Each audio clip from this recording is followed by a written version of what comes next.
June 6, 1944. 0630 hours. Omaha Beach. The ocean's surface stains crimson before it even meets the shore. A German machine gunner, Franz Gockel, observes American fighting men fall in straight lines. It's precise, almost automated. He's no longer actively aiming, merely sweeping the field.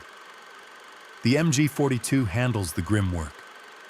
Later, in a letter he would never send, he'd pen a thought that defied comprehension. They met us with American valor and British stratagem. American valor, British stratagem. This peculiar phrase surfaces in 17 distinct German post-action assessments from the Normandy theater. Not 16, not 18, precisely 17.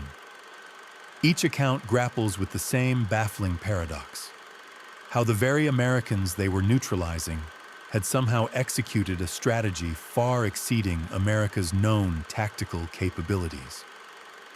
Here's what every American understands about D-Day. Supreme Commander Eisenhower directed it. American soldiers stormed Omaha Beach. America's industrial might and vast manpower secured victory in history's most ambitious amphibious assault. It was the defining moment of American military dominance. Here's what German intelligence comprehended. By June 7, 1944, every critical strategic facet of Operation Overlord, the elaborate feints, the meticulous planning, the advanced technology, the intricate logistics, had been conceived, engineered, and orchestrated by British operations based within a subterranean command center beneath London. This isn't historical revision.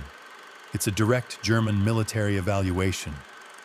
And if you've believed for 80 years that D-Day was exclusively an American endeavor, you've been watching the wrong historical narratives. Let me illustrate the scope of this grand deception. Saving Private Ryan. 24 minutes dedicated to Omaha Beach, Spielberg's cinematic triumph. 3 hours of running time. American flags, American sacrifice, American generals. Not a single frame depicts the British officers who devoted 18 months to designing every intricate component of the soldiers' undertaking. The longest day. 1962. 3 hours. 42 speaking roles. Not one scene is set in the Cossack bunker, where the invasion's true planning unfolded. Band of Brothers. 10 episodes. The planning phase is reduced to a 30-second montage of Eisenhower gesturing at maps. This wasn't accidental omission. It was a deliberate construction of the historical account. And the Germans recognized it instantly. General Major Wilhelm Richter, defending Sword Beach, wrote in his post-invasion analysis, "The assault was undeniably British in its conception. Layered deception, specialized armor, precise timing. Yet the forces deployed were predominantly American in composition." Consider that phrasing, undeniably British in conception. A German general under interrogation, attempting to explain to his captors why the invasion succeeded. He doesn't claim it was American strategy implemented by Americans. He asserts American forces executed a British plan.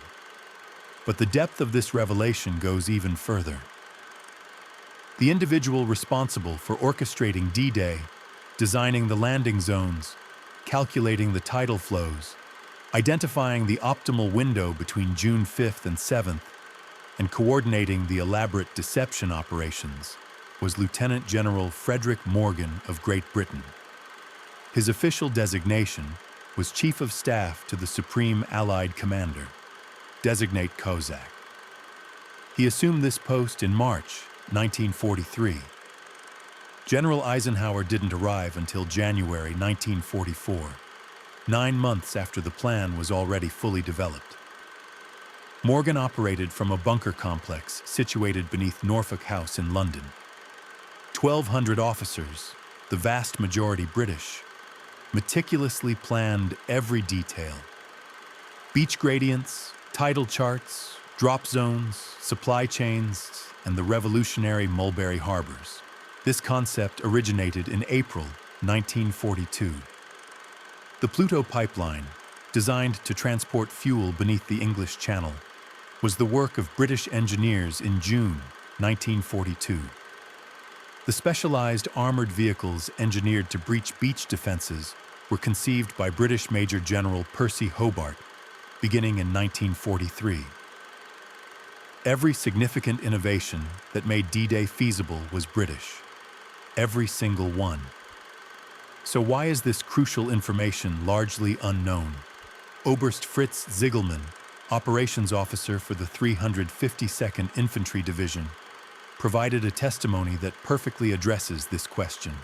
After the war, when asked why German intelligence had so intently focused on British invasion capabilities, he stated, "We were aware the British were planning something unprecedented.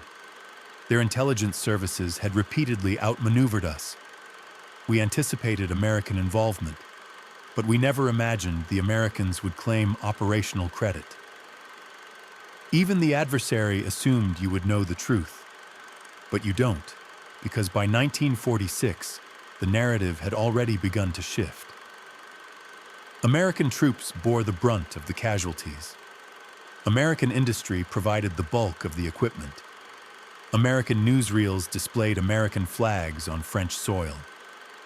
The British contribution, the planning, the deception, the ingenuity, was relegated to a footnote, then a whisper, and finally, silence. If you're beginning to realize you've been misinformed for 80 years, please consider liking this video. We are about to reveal the full extent of this historical distortion. March 1943. Norfolk House, St. James's Square, London. Lieutenant General Frederick Morgan sits in a room that technically doesn't exist, holding orders to devise an invasion that might never materialize. His directive from the combined chiefs of staff: prepare for the invasion of Northwest Europe in 1944. That was the entirety of his instructions. No troops were assigned, no date was set, no specific beach was identified. His sole task was to make it feasible. Morgan's approach was ingenious. He didn't plan an American invasion. He devised a British invasion that Americans could then execute. Observe how German intelligence monitored this development. Arctic froze hectare vales. March 1943. The British planning staff experienced rapid expansion. The Cossack organization was now estimated to comprise 400 officers. American liaison presence was minimal. May 1943. Cossack strength reached 750 personnel. The composition remained overwhelmingly British. American strategic input seemed confined to logistical matters. September 1943. The Cossack planning apparatus surpassed 1,100 officers. British dominance in strategic planning was absolute. The Germans were meticulously counting. They knew precisely who was designing the invasion. They tracked the growth of Morgan's organization month by month. They understood it was a British undertaking. But here's what elevates Morgan's achievement to extraordinary status. He wasn't planning for British troops. He understood, as did everyone, that by 1944, the Americans would supply the majority of the manpower. Therefore, he crafted an invasion conceived by British minds, but to be carried out by American personnel.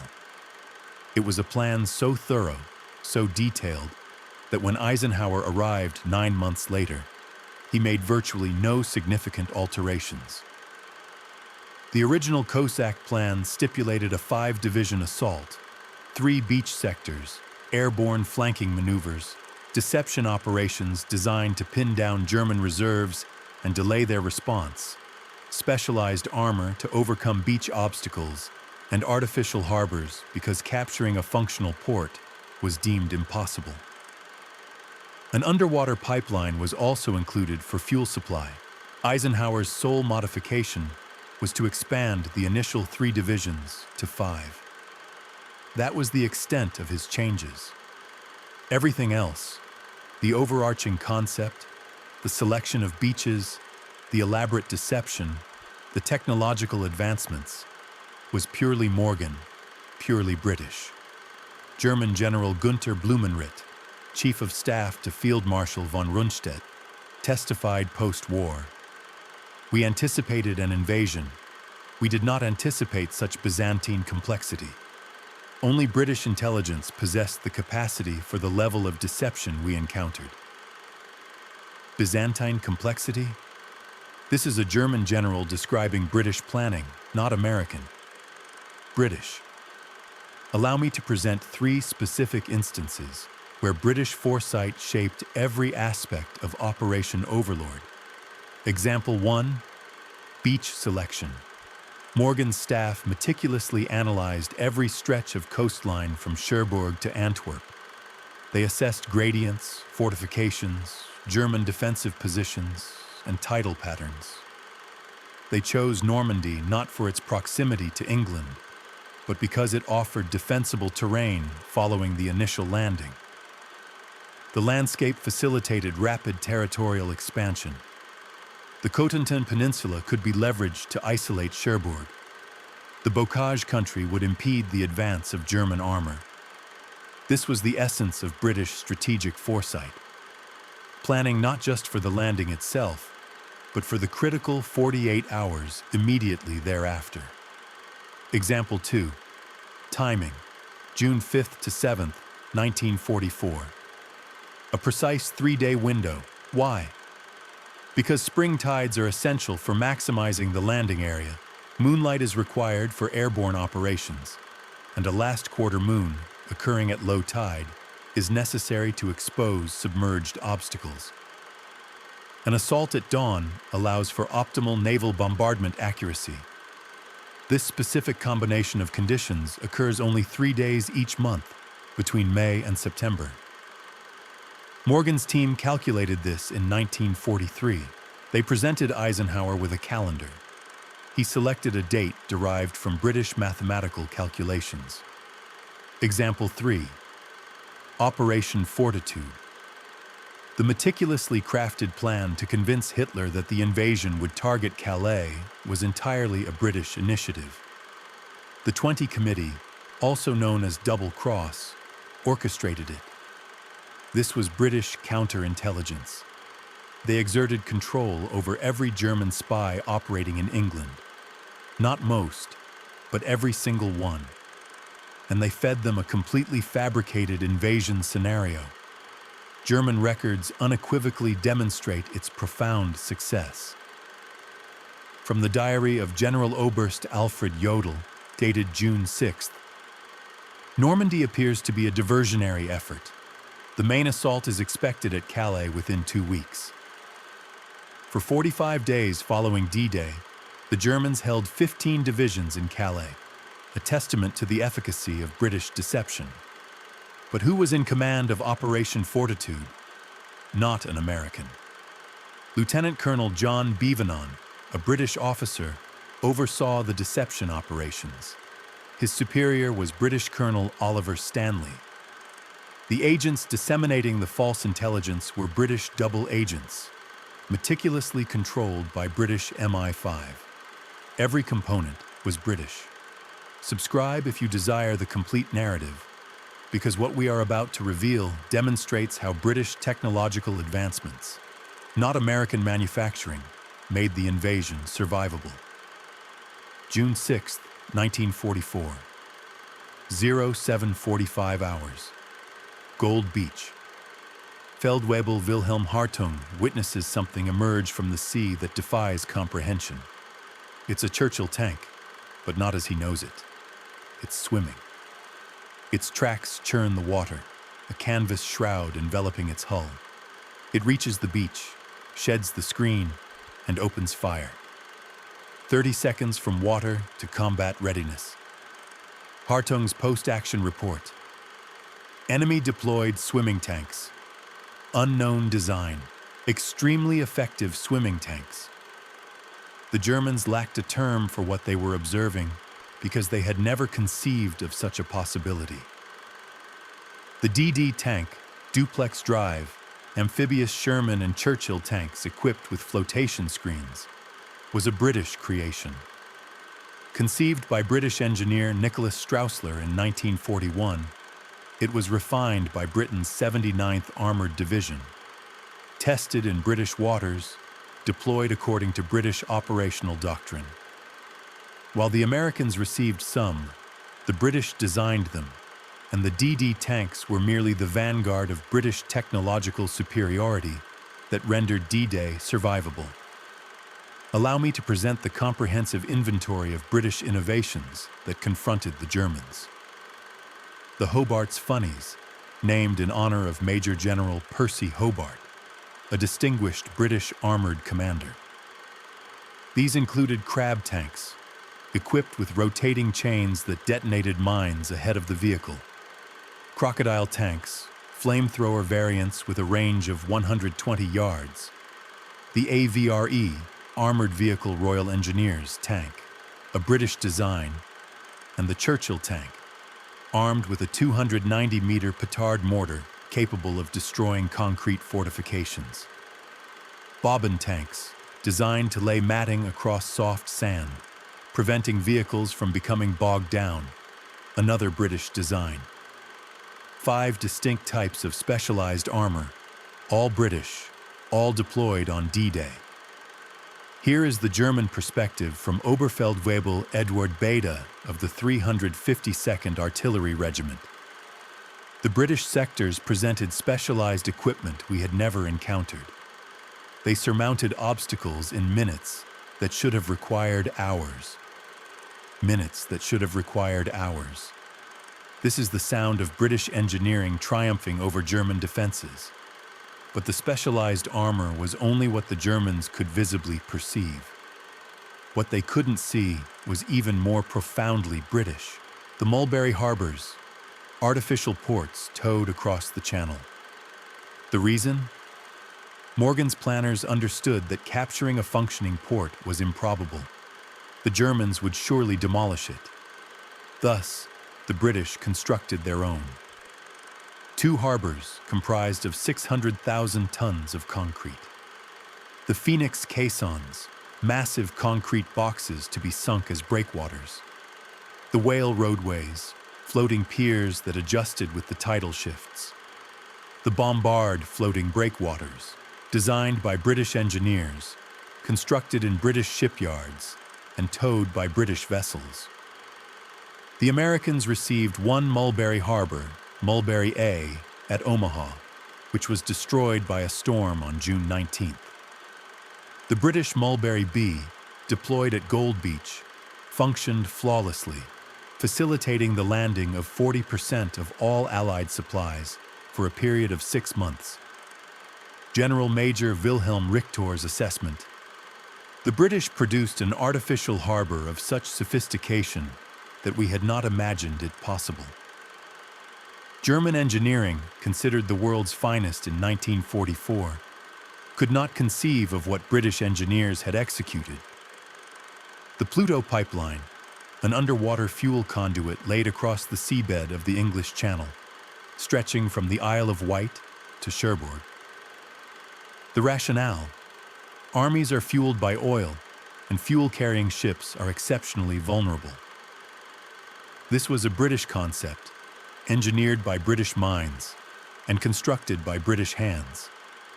The Americans utilized it, the British built it. But what is truly remarkable about all of this is the German reaction. The Germans anticipated British innovation. Their intelligence reports consistently indicated a healthy respect for British engineering prowess. What genuinely surprised them was American troops employing British equipment. From the recovered diary of General Feldmarschall Gerd von Rundstedt's aide, Lieutenant Otto Dietrich von Koltitz, killed on June 6th. American troops displayed unexpected technical sophistication, Their equipment and tactics suggest British influence. British influence. He was German, he was dying, and his final military assessment was that this was British planning executed by American courage. Now, observe what transpired with the deception operations that made all of this possible. May 1944. Calais. General Feldmarshal Erwin Rommel stands on a coastline 150 miles from the actual invasion site. He is absolutely convinced this is where the Allies will land. He is profoundly mistaken. And the reason for his error is that British intelligence had spent 18 months systematically ensuring his misconception. Operation Fortitude stands as the most successful deception operation in military history. Not because it fooled some Germans, but because it deceived all Germans, including their most astute generals, for 6 weeks following D-Day. Here's what the Germans believed. On June 5, 1944, the primary invasion force would land at Calais in late June or early July. The army would be commanded by General George Patton, leading the 1st United States Army Group, FUSAG. This army comprised 11 divisions stationed in southeastern England. The Normandy invasion, when it occurred, would be merely a diversionary maneuver. Every word of this is a fabrication, a British fabrication. FUSAG did not exist. Patton was not commanding any such force. There were no 11 divisions in southeastern England. But the Germans believed it implicitly because British counterintelligence had meticulously engineered their belief. Allow me to illustrate how. The double-cross system. By 1944, MI5 controlled every German agent operating in Britain. Not most, every single one. They had been captured, turned, and were now feeding false intelligence back to Berlin. These agents were assigned code names: Garbo, Brutus, Tricycle, Trazia.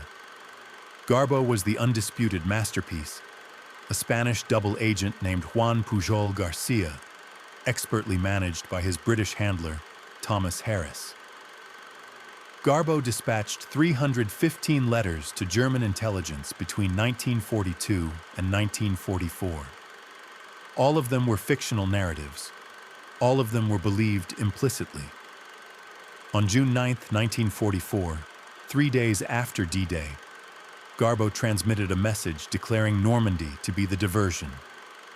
The main assault, he reported, would strike Calais within 2 weeks. Berlin believed him. They maintained 15 divisions in Calais until late July. German assessment, from the testimony of General Oberst Alfred Jodl, Garbo's intelligence was rated with the highest reliability. We based strategic decisions on his reports. Highest reliability. They placed more trust in a British-controlled double agent than in their own reconnaissance efforts. But Garbo was merely one element of a much larger apparatus. Let me present the entirety of the British deception network. Phantom radio transmissions. British signals units generated fabricated radio traffic, simulating FUSAG. They broadcasted fake orders, spurious logistical requests, and non-existent weather reports. The Germans intercepted all of this. They plotted phantom divisions on their maps. Physical deception measures were employed. Inflatable tanks, dummy aircraft, and fake landing craft, constructed from canvas and wood. All strategically positioned in southeastern England, where German reconnaissance flights could photograph them. Controlled leaks. British intelligence deliberately disseminated false information through diplomatic channels, knowing that the Germans maintained informants within neutral embassies. 3 distinct layers of deception, all meticulously coordinated, all British. The Germans never suspected. Captured Abwehr documents confirm. Allied invasion preparations in southeastern England confirmed by multiple independent sources. Independent sources. All British controlled. Not a single one was truly independent. Not one was genuine. But here lies the genius of fortitude. The British didn't merely deceive the Germans about the location of the invasion. They deceived them about the timing. They convinced the Germans that the Normandy landings had occurred too early to be the true invasion. Observe this progression from German High Command diaries. June 6th. Normandy landings may be a diversionary effort. Maintain readiness for Calais. June 10th. Normandy forces are insufficient for the main effort. The principal assault is still anticipated. June 18th. Weather patterns and troop dispositions suggest Calais remains the primary objective. June 29th. Assessment increasingly uncertain. Normandy forces continue to expand. June 29th, 23 days after D-Day, and they still harbored uncertainty. General Oberst Heinz Guderian, Inspector General of Armored Troops, later testified, "British deception achieved what we believed to be impossible: strategic paralysis of our mobile reserve." Strategic paralysis. Germany's foremost armored general admitting that British intelligence had rendered him helpless. The magnitude of this achievement becomes clear when examining the numbers. On June 6th, the Allies deployed 156,000 troops to Normandy. Germany possessed 850,000 troops in France, but 450,000 were positioned north of the Seine, defending against an invasion that would never materialize. British deception effectively kept half of Germany's French garrison out of the battle for 6 weeks. The cost? Operation Fortitude engaged approximately 1,200 British intelligence officers, 40 double agents, and an untold number of technical personnel. The Americans contributed liaison staff, every single element of deception, every false signal, every controlled agent, all British. If you are beginning to grasp the extent to which America has claimed credit for British ingenuity, please subscribe. We are about to reveal what the Germans thought of all this after the war. Nuremberg Allied interrogation rooms. The conflict has concluded. The cameras are off.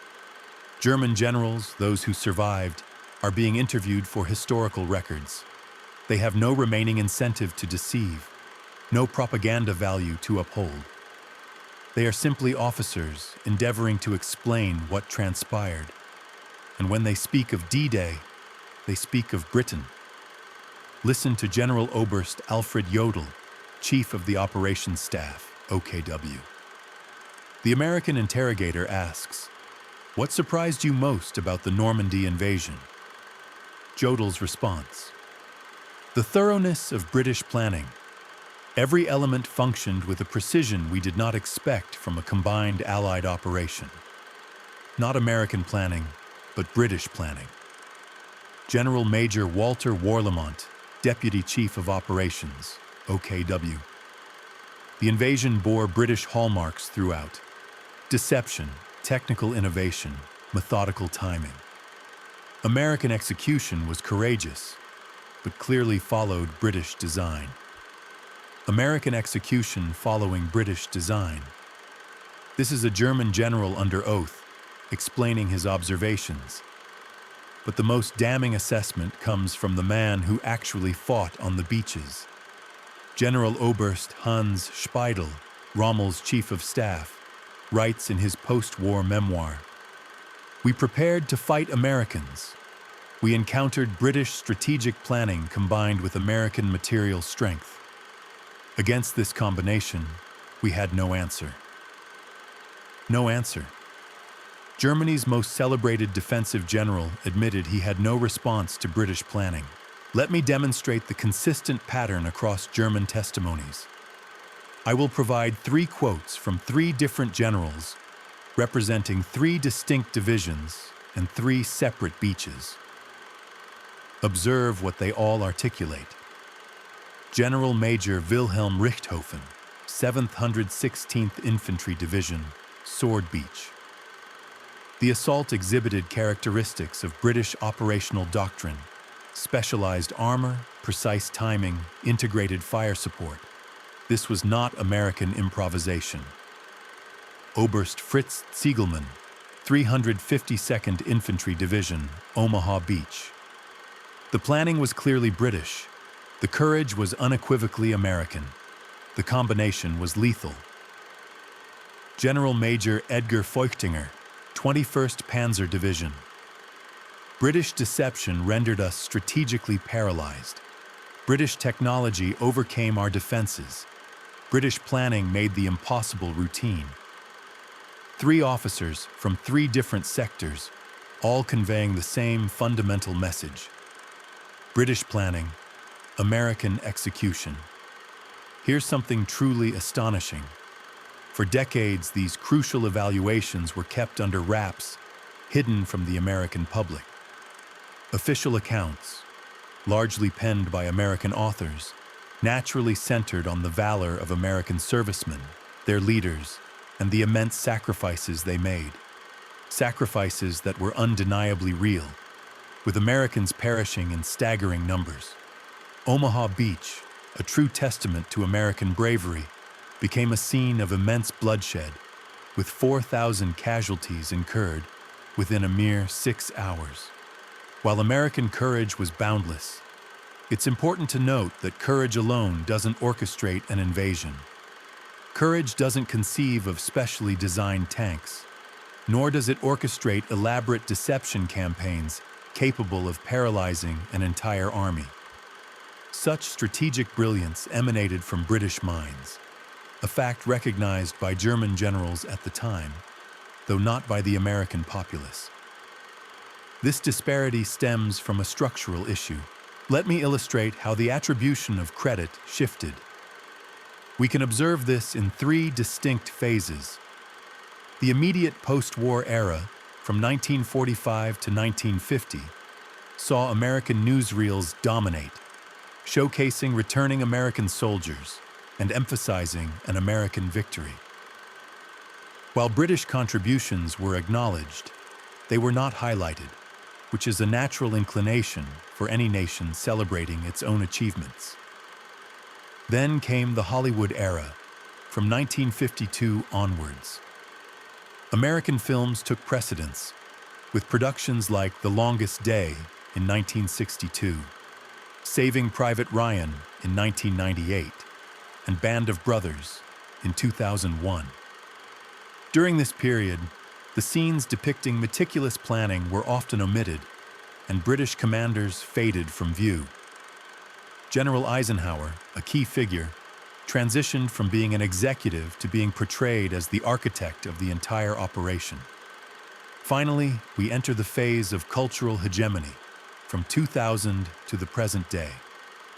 The American narrative has become so pervasive that even suggesting a British preeminence in planning is often misconstrued as historical revisionism. However, this is not revisionism. It is based on German testimony. Admiral Friedrich Rühl, Rommel's naval advisor, noted in his 1970 memoir how he observed with a degree of amusement the claims made by American historians regarding planning that was demonstrably British in origin. He speculated that this might be how victors rewrite history, with American historians asserting credit for British strategic design. This observation comes from a German admiral, writing 35 years after the conflict concluded, commenting on a noticeable shift in the historical narrative. This raises a crucial question. Why would the Germans offer such testimony? What conceivable motive would German generals have for exaggerating British capabilities and downplaying American planning efforts? There is none. They were not offering praise to their adversaries. Rather, they were endeavoring to explain their defeat. And they attributed this defeat to the nation that had, in fact, masterminded their downfall: Britain. Allow me to present information that may provoke a strong reaction. Lieutenant General Frederick Morgan, the individual responsible for planning D-Day, passed away in 1967. His obituary in the New York Times spanned a mere 8 paragraphs. 8. The man who conceived of the most pivotal military undertaking in modern history received less attention than a minor celebrity scandal. Major General Percy Hobart, who designed the specialized armored vehicles that made the beach landings survivable, died in 1957. He is conspicuously absent from every American D-Day film. Admiral Bertram Ramsay, who commanded the naval operation involving 7,000 vessels, the largest armada ever assembled, perished in a plane crash in January of 1945. His name appears in precisely 0 American documentaries focusing on D-Day. Lieutenant Colonel John Beaver, who led Operation Fortitude, the elaborate deception that neutralized German reserves, died in 1978. If you were to poll 100 Americans and ask who masterminded the D-Day deception, perhaps only 2 would recognize his name. These men conceived of the entire strategy, yet history has largely forgotten them. Consider what the Germans themselves had to say about each of them.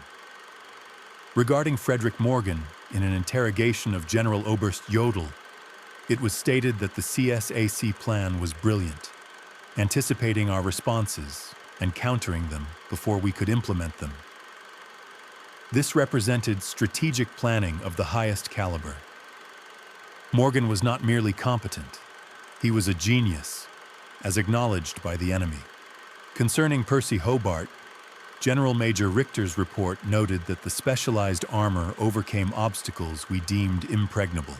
Whoever designed these vehicles possessed a superior understanding of defensive warfare, surpassing even that of Germany and the nation that pioneered Blitzkrieg. That is what the enemy said about Hobart. From Admiral Ruhl's memoir concerning Bertram Ramsay, it was stated that the naval operation was executed with such precision that we found it inconceivable for such a vast number of vessels to coordinate so effectively. Ramsay's accomplishment was superhuman. That is how a German admiral described a British admiral. Regarding John Beaver, declassified documents from 1972 reveal that Garbo was recognized as controlled opposition, and the sophistication of the deception indicated an intelligence apparatus far superior to our own, an admission of British superiority from legendary German intelligence. These individuals deserved monuments. They received mere footnotes.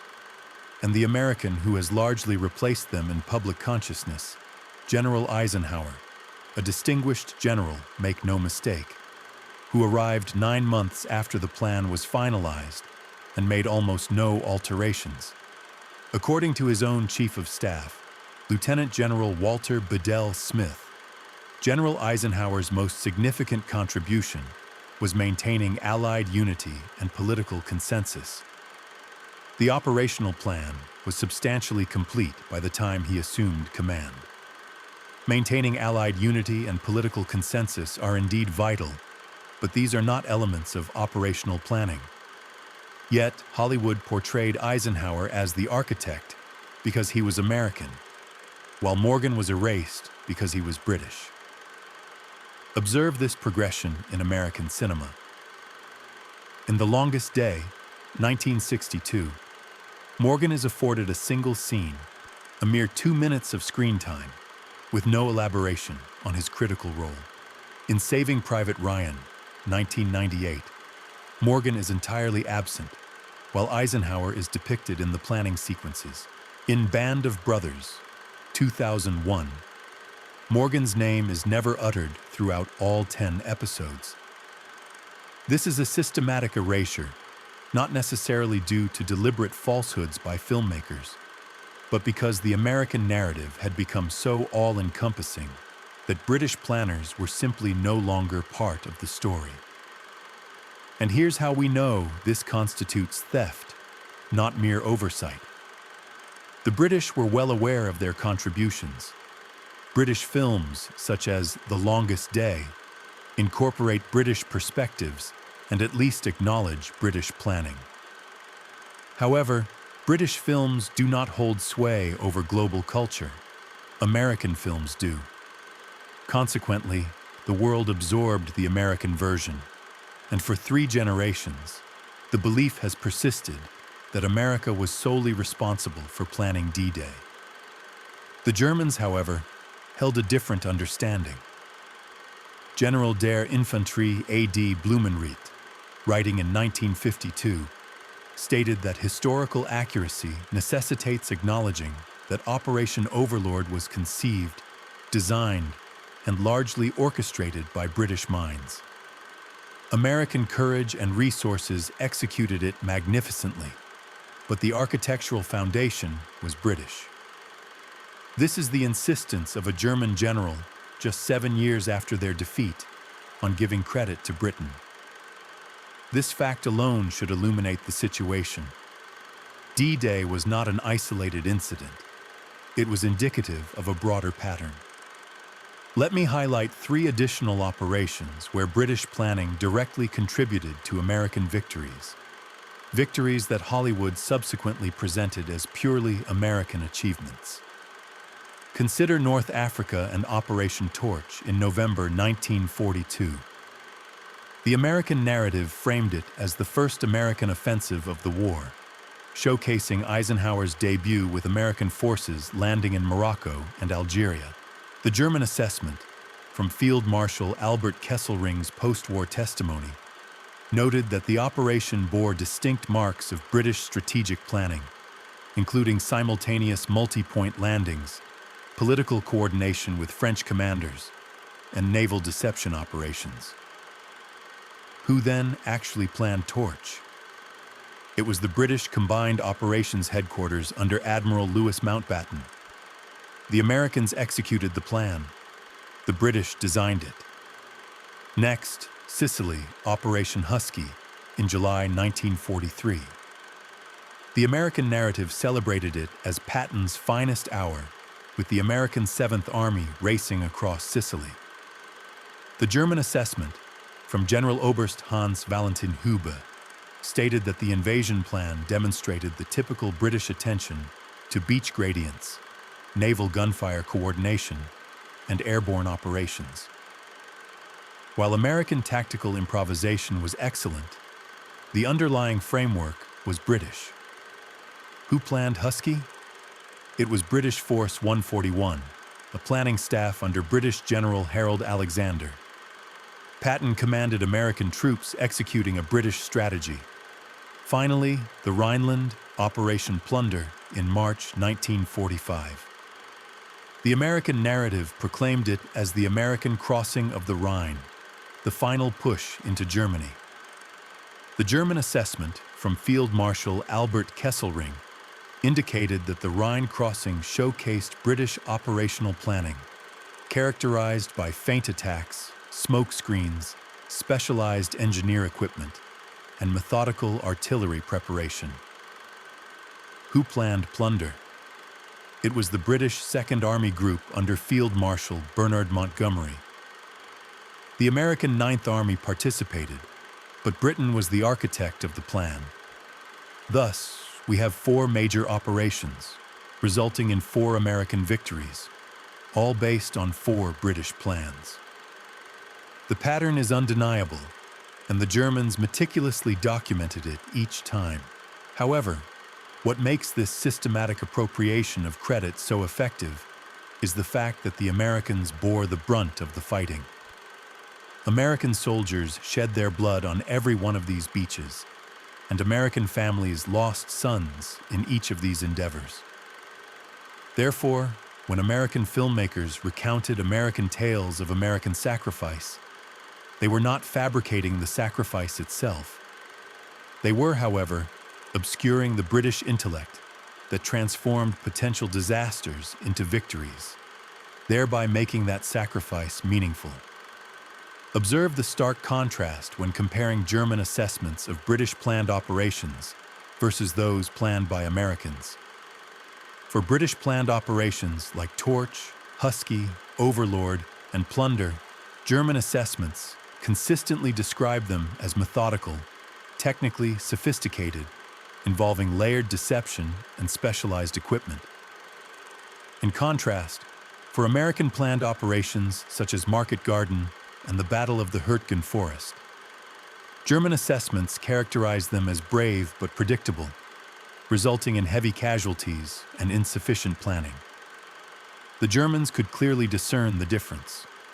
They understood which operations benefited from British strategic foresight and which did not. The operations with British planning were successful. Those without devolved into mass casualties. Yet, American culture remains largely unaware of this because it has predominantly consumed American films depicting American generals orchestrating American triumphs. The appropriation was cultural, not factual. The evidence, German testimonies, British planning documents, and operational records was always available. However, the cultural preference leaned towards a simpler narrative. America saved the world. The reality, however, is that Britain saved America from planning catastrophes that would have resulted in twice the American casualties. Germany recognized this. Britain knew it. America forgot it. On June 6, 1944, at 2200 hours, within Rommel's headquarters in La Roche-Guyon, the Desert Fox sat in silence, reviewing reports. His formidable defensive network, comprising 2 years of concrete, wire, and mines, had been breached in 14 hours. Not penetrated, but utterly breached. Allied forces were 6 miles inland. He penned a single sentence in his diary. The enemy has executed a plan of extraordinary completeness. This assessment of extraordinary completeness comes from a general who had engaged the British in North Africa for 2 years and was intimately familiar with their strategic capabilities. It was not a reflection of American improvisation. It was a testament to exceptional planning. This is precisely what we have demonstrated. D-Day, America's most celebrated victory, was, in Hollywood's most triumphant myth, planned entirely by British minds. The deception that paralyzed German reserves? British? The specialized armor that enabled survival on the beaches? British? The artificial harbors that sustained the advance? British? The 18 months of meticulous planning preceding Eisenhower's arrival? British. The courage, the bloodshed, the sacrifice? Absolutely American. No one diminishes the bravery of those soldiers stepping off landing craft into German machine gun fire. However, courage devoid of planning is merely a prelude to death. British planning transformed American courage into victory, averting a massacre. The Germans understood this. Every interrogation, every diary entry, every assessment attests to the execution. So why is this not common knowledge? Because cultural power shapes history. By 1950, America possessed that cultural power. Hollywood, the publishing industry, television, and universities, American institutions, broadcasted American narratives to American audiences. The British contribution dwindled to a footnote, then a whisper, and finally, silence. However, the German testimonies remained, preserved in archives, slowly declassified, and largely disregarded by mainstream American historiography until now. You face a choice. You can continue to accept the Hollywood version, the narrative that America planned and executed its most significant military triumph. Or you can heed the words of the enemy, the men who actually fought against the plan, who analyzed it with professional rigor, and who had no incentive to exaggerate British capabilities when they attribute D-Day's success to British brilliance. The Germans had no agenda. They were explaining their defeat, attributing it to the nation that had genuinely devised the strategy: Britain. If this revelation alters your perspective on World War II, please subscribe.